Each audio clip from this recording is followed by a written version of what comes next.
ఈ నెల 11వ తారీఖున మనకు పౌర్ణమి అనేది రాబోతుంది. ఈ పౌర్ణమిని జ్యేష్ఠ పౌర్ణమి, అలాగే ఏరువాక పౌర్ణమి అని కూడా పిలుస్తూ ఉంటారు.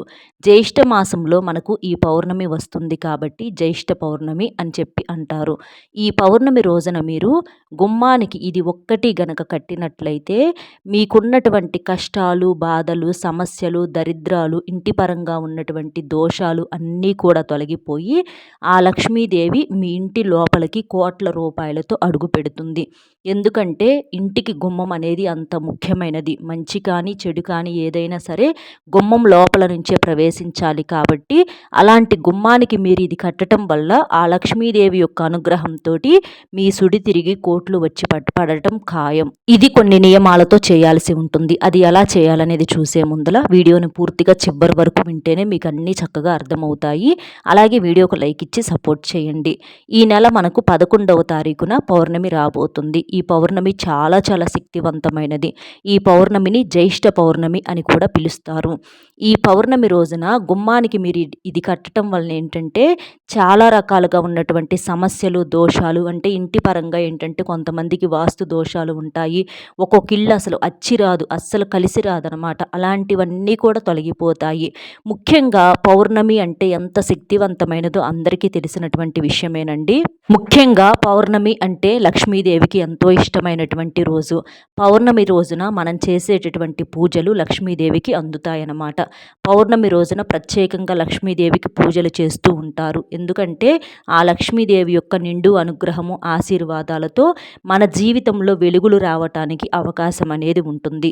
కాబట్టి ఈ పౌర్ణమి రోజున చక్కగా ఉదయాన్నే లేచి ఇంటిని వాకిలిని శుభ్రం చేసుకొని అలాగే గుమ్మం బయట కూడా చక్కగా నీటితో శుభ్రంగా కడిగి చక్కగా ముగ్గు వేసుకొని పసుపు కుంకుమలు చల్లుకుంటే వాకిలి కలకలలాడుతూ ఉంటుందండి ముచ్చటగా.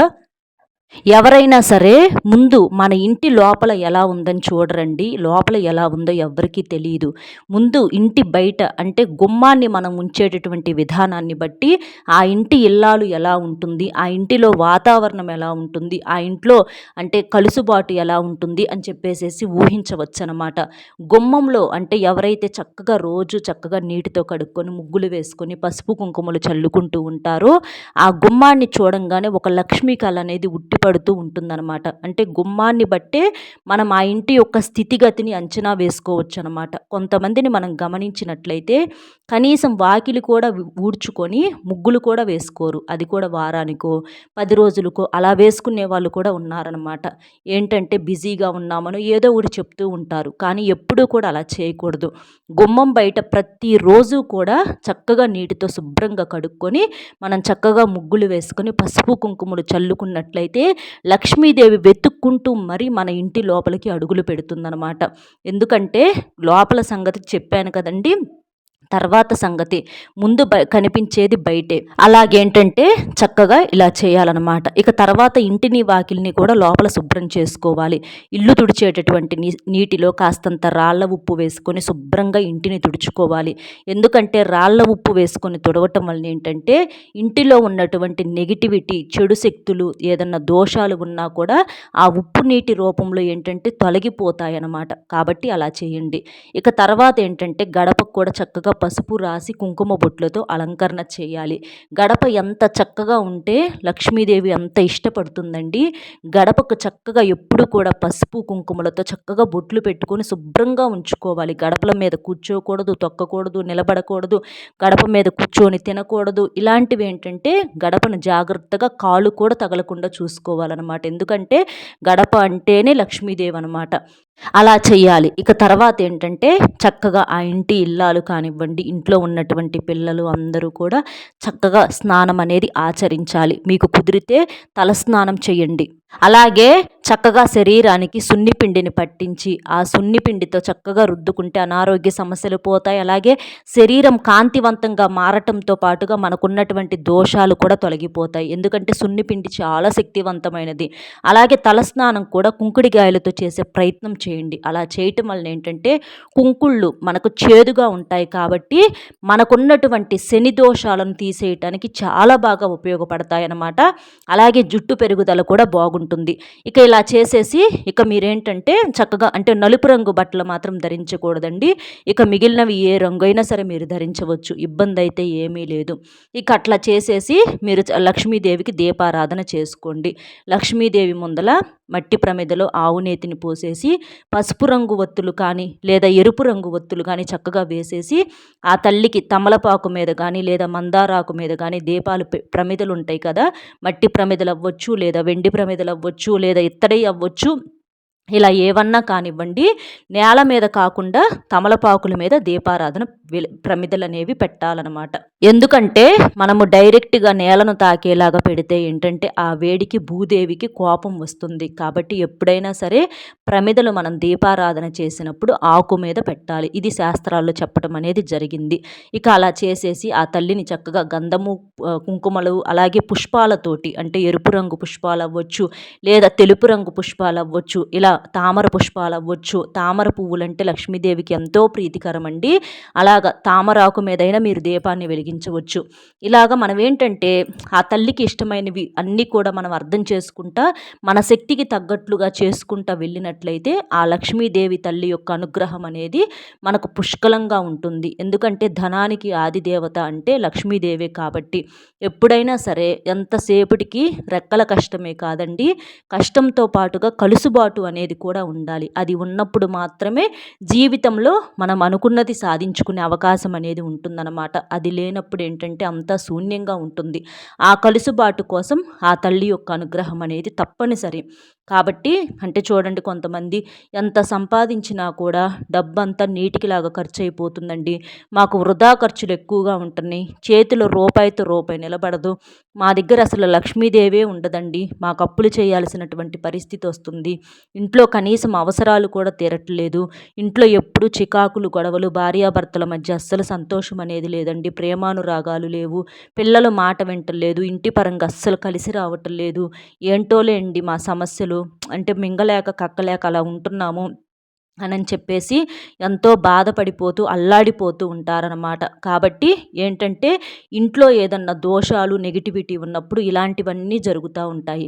కాబట్టి ఇంటి గుమ్మానికి మనం ఇలా కట్టుకోవటం వలన ఆ ఇంటి పరంగా ఉన్నటువంటి వాస్తు దోషాలు ఏదన్నా సంపాదన నిలవకపోవటం, ఎందుకంటే వాస్తు దోషాలు ఉన్నప్పుడు చూడండి, గుమ్మం అటు పెట్టాలి, ఇటు మార్చాలి, కిటికీ అటు పెట్టుకోవాలి, ఇటు పెట్టుకోవాలి, అది ఇదని చెప్తూ ఉంటారు. అలా చేయటానికి ఏంటంటే చాలా ఖర్చు అవుతుంది.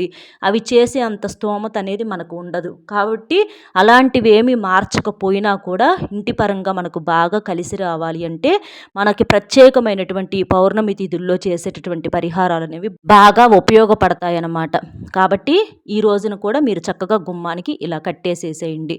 అలాగే మీరేంటంటే ఈ రోజున పొరపాటును కూడా ఇంట్లో మాంసాహారం అనేది వండకూడదు, తినకూడదు, ఇలాంటివి నియమాలు ఆచరించుకుంటా చేయాలండి. నియమాలు అనేవి ఆచరించకపోతే మనకు ఫలితం అనేది చాలా అంటే చాలా తక్కువగా ఉంటుందన్నమాట. కాబట్టి మాంసాహారం అనేది వండకూడదు, తినకూడదు. అలాగే ఇంటిని వాకిల్ని శుభ్రంగా ఉంచుకోవాలి. ఇంట్లో తప్పనిసరిగా ఆ లక్ష్మీదేవి తల్లికి దీపారాధన చేసుకోవాలన్నమాట.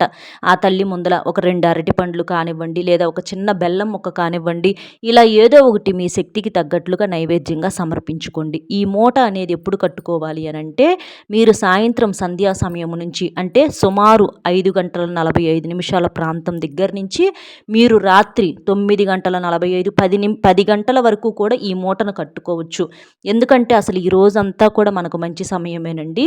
కాబట్టి మనకు సాయంత్రం సంధ్యా సమయం దగ్గర నుంచి కట్టుకోవటం వల్ల మనకు మంచి ఫలితం అనేది ఉంటుందన్నమాట. దీనికి కావాల్సింది ఏంటంటే ఒక ఎరుపు రంగు వస్త్రం కావాలి. ఎరుపు ఏంటంటే మన ఇంటి మీద ఉన్నటువంటి నరదృష్టిని, చెడు దృష్టిని, కను దృష్టిని అన్నింటినీ కూడా తీసివేస్తుంది. ఎందుకంటే ఇళ్ళ ముందల వాళ్ళు, ఎదురిళ్ళ వాళ్ళు, ఇరుగు పొరుగు వారు ఎప్పుడు కూడా ఇళ్ళ మీద పడి ఏడుస్తూ ఉంటారు. కాబట్టి ఈ ఎరుపు అనేది దిష్టిని, దోషాన్ని తీసేస్తుంది. ఇక తర్వాత వచ్చేటప్పటికి ఒక గుప్పెడు బియ్యం తీసుకోవాలండి. గుప్పెడు మీరు వంటకు అంటే అన్నం వండుకునే బియ్యం కానివ్వండి లేదా టిఫిన్కు వేసుకునే బియ్యం కానివ్వండి, ఒక గుప్పెడు బియ్యం అనేది తీసుకోండి. ఎందుకంటే బియ్యం అంటే అన్నపూర్ణాదేవి. మన ఇంట్లో ఎప్పుడూ కూడా ఆ అన్నపూర్ణాదేవి కొలువై ఉండేటట్లుగా సిరి సంపదలతో ధనధాన్యాలతో మన ఇల్లు తొలతూగటానికి ఈ బియ్యం అనేవి చాలా శక్తివంతంగా ఉపయోగపడతాయి. బియ్యం సంపదను పెంచేలా చేస్తాయి. ఇక ఒక చిన్న పసుపు కొమ్ము అనేది తీసుకోవాలండి. పచ్చి పసుపు కొమ్మైనా పర్వాలా, లేదా మామూలుగా ఎండినటువంటి డ్రైగా ఉన్నటువంటి పసుపు కొమ్మైనా సరే, కొంచెం ఒకటి పసుపు కొమ్మును తీసుకోవాలి. పసుపు ఏంటంటే మంగళకరమైనది, శుభప్రదమైనది, మనకున్నటువంటి దోషాలను తీసేస్తుంది. ఇక 5 తామర గింజలండి ఇవి. తామర గింజలు వచ్చేటప్పటికి 5 తీసుకోవాలి. తామర పువ్వులన్నా, తామర ఆకులన్నా, తామర గింజలన్నా కూడా లక్ష్మీదేవికి ఎంతో ప్రీతికరం అనమాట. ఇవి ఏంటంటే మనకు సంపాదనను బాగా రెట్టింపు చేసి బాగా కలిసి వచ్చేలా చేయటానికి, మన జీవితం బంగారుమయం చేయటానికి ఇవి బాగా ఉపయోగపడతాయి. ఇక చిటికెడు కుంకుమ ఏంటంటే మనకు చాలా శక్తివంతమైనది. అలాగే యాలుక్కాయ వచ్చేటప్పటికి ఒకటి తీసుకోవాలి. యాలుక్కాయ ఏంటంటే మన ధనాన్ని రెట్టింపు చేయడానికి బాగా ఉపయోగపడుతుంది. ధనాన్ని బాగా ఆకర్షిస్తుందన్నమాట యాలుక్కాయ అనేది. ఇక ఒక రూపాయి బిళ్ళ తీసుకోవాలి. రూపాయి ఏంటంటే మానవుని యొక్క మొదటి సంపాదన రూపాయితోటే మొదలవుతుంది. మానవుడి యొక్క జీవితాన్ని శాసించే శక్తి ఈ రూపాయికి ఉంది. ఎంత కోటేశ్వరుడన్నా కానివ్వండి, రూపాయి కాడి నుంచి ఎదిగిన వారే. కాబట్టి రూపాయి విలువ కోటేశ్వరులకే బాగా తెలుస్తుంది. ఇలా ఇవన్నీ కూడా తీసేసుకొని ఎరుపు రంగు వస్త్రంలో బియ్యము, యాలుక్కాయ, కుంకుమ, తామర గింజలు 5, పసుపు కొమ్ము, రూపాయి బిళ్ళ ఇవన్నీ కూడా వేసేసి ఏంటంటే చక్కగా మూట కట్టుకోవాలన్నమాట. ఇందులో ఉన్నటువంటి ప్రతివి కూడా చాలా శక్తివంతమైనవి, చాలా పవిత్రమైనవి అన్నమాట. అంటే ధనాన్ని ఆకర్షించేవి, మంచిని ఆకర్షించేవి, లక్ష్మీదేవిని ఆకర్షించేవి, ఇంట్లో ఉన్నటువంటి చెడును, దోషాలను, నెగిటివిటీని బయటికి తరిమి కొట్టేవి. ఇవన్నీ కలిపి మూట కట్టి ఆ మూటను మీరేంటంటే చక్కగా ఒకసారి పూజ దగ్గర పెట్టుకొని నమస్కారం చేసుకొని ఆ మూటకు కూడా ధూపం వేయండి.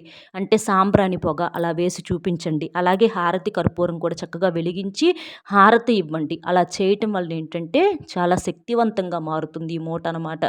అలాగా ఈ మూటను తీసుకెళ్ళి ఏంటంటే మీ ఇంటి గుమ్మానికి ఎదురుగా కట్టాలన్నమాట. అంటే ప్రధాన ద్వారం ఉంటుంది కదా, సింహద్వారము, అక్కడ ఆ మూట అనేది ఎదురుగా కట్టాలన్నమాట. ఒక మేకులాగా ఉంటే అలా తగిలించండి, లేకపోతే కట్టేసేసేయండి. ఇక చూడండి, ఇలా చేసిన తర్వాత కనీసం ఒక అరగంట లేదా ఒక 60 లేదా 90 నిమిషాలు లేకపోతే ఒక గంట వేసుకోండి. ఒక గంటలో మీకున్నటువంటి సమస్యలు తగ్గటం చూసి మీరే ఆశ్చర్యపోతారనమాట. మీకున్నటువంటి అప్పుల బాధలు, ఆర్థిక సమస్యలు, మీకు ఏదైతే కావాలి అని అనుకుంటారు, ఇంటి పరంగా ఉన్నటువంటి చెడు, నరదృష్టి, సంపాదన నిలబడకపోవటము, పిల్లలేదన్న మాట వినకపోయినా, ఇంటి పరంగా ఉన్నటువంటి చెడు అంతా కూడా తొలగిపోయి మీరు పట్టిందల్లా బంగారం అవుతుందండి. ఒక ప్రశాంతమైన వాతావరణం చూసి మీరే ఆశ్చర్యపోతారనమాట. వెంటనే చేతికి డబ్బు అందుతుంది, ఖర్చులు తగ్గుతాయి. ఆ ఇంట్లో ఇక నుంచి మీకేంటంటే డబ్బుకు ఎప్పుడు కూడా లోటు లేకుండా, అంటే అంతకు ముందు దాకా ఎలా ఉందో తర్వాత నుంచి ఎలా ఉంటుందో ఆ తేడాలనేవి చూసి మీరే ఆశ్చర్యపోతారనమాట. అంత శక్తివంతంగా ఉపయోగపడుతుంది ఈ పరిహారం. ఇంట్లో ఉన్నటువంటి జ్యేష్ఠాదేవిని బయటికి తరిమి కొట్టడానికి, అలాగే లక్ష్మీదేవి ఇంటి లోపలికి కోట్ల రూపాయలు తడుగు పెట్టడానికి ఈ మూట చాలా బాగా ఉపయోగపడుతుందన్నమాట. అంత శక్తివంతమైనటువంటి మూట ఈ మూట. ఇక ఇది మీరు ఎన్ని రోజులు ఉంచుకోవచ్చు అనే డౌటు మీలో కొంతమందికి వస్తుంది. ఇది వచ్చేటప్పటికి మీరు ఒక 15 రోజులు ఉంచుకోవచ్చు, లేదా నెల రోజులు ఉంచుకోవచ్చు. ఆ మూట ఏదన్నా అంటే అందులో ఉన్నటువంటి వస్తువులు ఏదన్నా పాడైపోతాయి అలా అనుకొని ఒక నెల రోజుల వరకు గట్టిగా ఉంచుకోవచ్చండి. ఎందుకంటే ఇందులో పాడయ్యే వస్తువులు ఏవీ లేవన్నమాట. అన్నీ శక్తివంతమైనవి. నెల రోజుల దాకా ఉంచుకొని తర్వాత మీరు కావాలంటే తీసేసుకొని మళ్ళీ ఇలాగే కట్టుకోవచ్చు అనమాట. ఇలా కట్టుకోవటం వల్ల నరదృష్టి నుంచి కూడా మొత్తం విముక్తి కలుగుతుందన్నమాట. ఇక ఆ రూపాయి బిళ్ళ ఉంది చూసారా, అందులో ఉన్నటువంటి ఆ రూపాయి బిళ్ళని ఎవరికన్నా దానంగా వేసేసేయండి. ఆ మూట మీరు తీసిన తర్వాత దానంగా వేసేసేయండి. అందులో ఉన్నవి మొత్తం కూడా తీసుకెళ్ళి ఏదన్నా ఎవరు తొక్కని చోట కానీ పారే నీళ్ళల్లో కానీ పోసేసేయండి. ఏది నెల రోజుల తర్వాత కానీ 15 రోజుల తర్వాత కానీ అలా చేయటం వలన మీకు అంతా కూడా చెడు అంతటిని కూడా ఈ లోపు అంతా గ్రహించి మీకు మంచి జరగటానికి, ఆ లక్ష్మీదేవి మీ ఇంటి లోపలికి కోట్ల రూపాయలు తడుగు పెట్టడానికి ఈ మూట అంత బాగా ఉపయోగపడుతుందన్నమాట. బంగారంతో సమానమైనటువంటి ఈ మూటను మీరు చక్కగా పౌర్ణమి రోజున మీ ఇంటి గుమ్మానికి కట్టుకోండి. అర్థమైంది కదండి ఏం చేయాలి ఏంటి అనేది. వీడియో నచ్చితే ఒక లైక్ ఇచ్చి సపోర్ట్ చేయండి. మీరు లైక్ చేయటం వల్ల వీడియో మరికొంతమందికి చేరి వారు కూడా తెలుసుకునే అవకాశం అనేది ఉంటుంది. అలాగే మీకు తెలిసినటువంటి మిత్రులు ఎవరైనా ఉంటే షేర్ చేస్తే హెల్ప్ అవుతుంది. మొట్టమొదటిసారిగా మన ఛానల్ చూస్తుంటే సబ్స్క్రైబ్ చేసుకొని పక్కనే ఉన్నటువంటి ఆల్ అనే బెల్ని క్లిక్ చేస్తే నేను పెట్టే ప్రతి వీడియో కూడా ముందుగా మీకు నోటిఫికేషన్ రూపంలో చేరుతుంది. కాబట్టి ఒక్క లైక్ లైక్ ఇచ్చి సపోర్ట్ చేస్తారని చెప్పి మనస్ఫూర్తిగా కోరుకుంటూ, కామెంట్ బాక్స్లో వచ్చేటప్పటికి ఓం శ్రీ ధనలక్ష్మే నమః అనేటటువంటి కామెంట్ని చేయటం వలన ఆ తల్లి ధనధాన్యాదులు మీ జీవితంలో ఎప్పుడు కూడా ఇస్తుందని చెప్పి ఆ తల్లి తరపున నేను కూడా మనస్ఫూర్తిగా కోరుకుంటూ, సర్వేజన సుఖినో భవంతు. నమస్కారం.